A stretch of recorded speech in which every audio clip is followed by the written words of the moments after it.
Frosted Flakes. Kellogg's had been selling Frosted Flakes since the 1950s, but the cereal reached peak cultural saturation in the 1990s thanks to one of the most recognizable advertising campaigns in American history. Tony the Tiger had been the mascot since the beginning, but his presence in 90s commercials was everywhere. Television, billboards, school lunch promotions. The cereal itself was simple. Cornflakes coated in a layer of sugar that softened slightly in milk without ever going completely soggy. That texture balance was part of the appeal. Kids could eat a bowl fast or let it sit, and it held up either way. The tagline, "They're great," became something children said in their own conversations without even connecting it back to the commercial anymore. Froot Loops. Kellogg's released Froot Loops in 1963. But the 90s version of the cereal came with a level of marketing intensity that made it feel like a new product entirely. Toucan Sam, the colorful bird mascot who followed his nose to the cereal, was a constant presence in Saturday morning commercial breaks. The loops themselves came in multiple colors: red, orange, yellow, green, purple, though for decades they all shared the same flavor, despite looking different.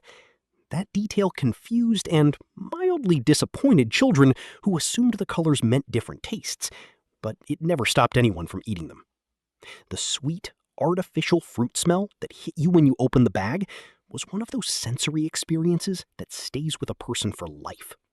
Lucky Charms. General Mills introduced Lucky Charms in 1964, but the 90s turned it into something closer to a collection game than a breakfast cereal. The oat pieces were largely ignored.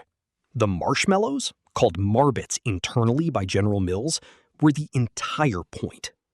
Kids would pick through their bowls, separating the two, save the marshmallows for last, or trade them with siblings at the breakfast table. Throughout the decade, General Mills kept adding new marshmallow shapes to the lineup, which created genuine excitement every time a new version was announced. Lucky the Leprechaun ran from children in every commercial, which somehow made the cereal more desirable. Honey Smacks. Kellogg's Honey Smacks had existed under different names since the 1950s, but by the 90s it had settled into its identity as one of the sweetest cereals on the market. Dig-'em Frog was the mascot, a cartoon frog in a backwards cap that fit perfectly into the aesthetic of early 90s youth culture. The cereal had a devoted following among kids who wanted the maximum possible sugar content in a single bowl, and it delivered that consistently every time. Cocoa Puffs. General Mills positioned Cocoa Puffs throughout the 90s around a single idea: that the cereal was so good it made Sonny the Cuckoo Bird lose his mind. Every commercial followed the same structure. Sonny would try to stay calm, catch a whiff of Cocoa Puffs, and immediately go cuckoo. Children found this genuinely funny and endlessly repeatable. The cereal itself turned the milk chocolate brown as you ate, which felt like a bonus feature rather than a side effect. Drinking the chocolate milk left at the bottom of the bowl after the cereal was gone was considered by many kids to be the best part of the entire experience. Cinnamon Toast Crunch. General Mills launched this in 1984, but the 90s were the decade that cemented its reputation as one of the best cereals ever made. The squares were coated in a mixture of cinnamon and sugar that created a visible layer of swirl on every piece, and the cereal turned the milk into something resembling a warm cinnamon drink by the end of the bowl. 3 chef mascots, Wendell, Bob, and Quello, appeared in commercials throughout the early 90s, before being gradually phased out. The cereal required no mascot to sell itself. The taste did that work entirely on its own, and it remains one of the top-selling cereals in America decades after its introduction. Cap'n Crunch.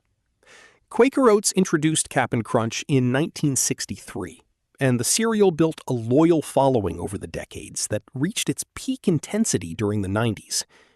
The corn and oat squares were harder than almost any other cereal on the market, which created a texture that was either deeply satisfying or mildly punishing, depending on how long you chewed. The cereal was famous, or infamous, for scraping the roof of your mouth if you ate it too fast, a side effect so consistent that it became a shared cultural reference among kids who grew up eating it.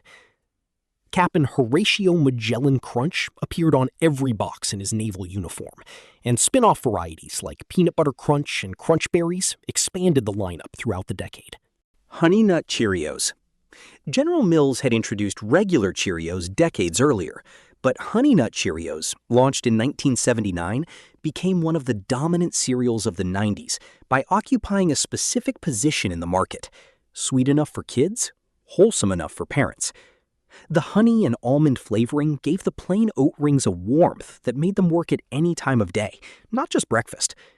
Buzzbee, the bee mascot, was a gentler presence than the more chaotic characters selling sugar cereals on the same commercial breaks. For households where parents controlled the cereal aisle, Honey Nut Cheerios was often the compromise, the option that both sides of the breakfast negotiation could accept.